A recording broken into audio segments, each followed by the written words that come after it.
Hi, my name's Vikram Vijh. I'm a consultant plastic and cosmetic surgeon and I work at the Nuffield Health, Hereford Hospital. If you're a man and you've got a degree of breast development, what we call gynaecomastia, or some people call them Moobs, and you'd like them improving or reducing, there's a number of techniques you can think about, but it's all dependent on what you have to start with.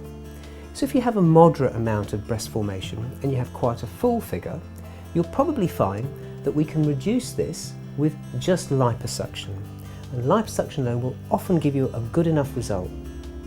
If you're very slim and you have a moderate degree of breast formation, it probably means that liposuction won't work, because if you're slim overall, it means there's probably very little fat tissue within the breast tissue. Under these circumstances, something a little bit more invasive might be necessary. Some surgeons will make a small incision around the nipple areolar complex and take the tissue from there. Many surgeons now have developed a technique of making an incision in the armpit, the axilla, and taking all the tissue out from there, and that will often give you a very good result. If you find that the breast development is greater than that, and you have an excess of skin as well as an excess of volume, we need to start thinking about how we address the skin.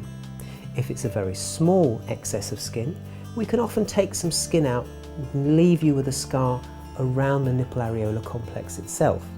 But we have to weigh up whether the degree of sagging of skin you get after removing the breast tissue is worthwhile, or rather whether it's worthwhile leaving you with a scar to remove that little bit of sagging skin.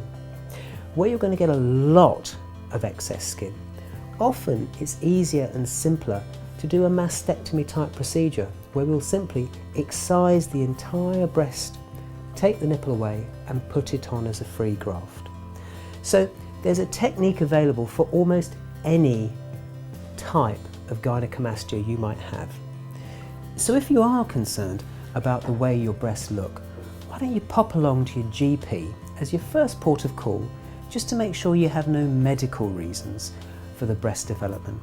And as long as you don't, visit a well-qualified, experienced plastic surgeon who will be able to help talk to you about the best ways forward for you.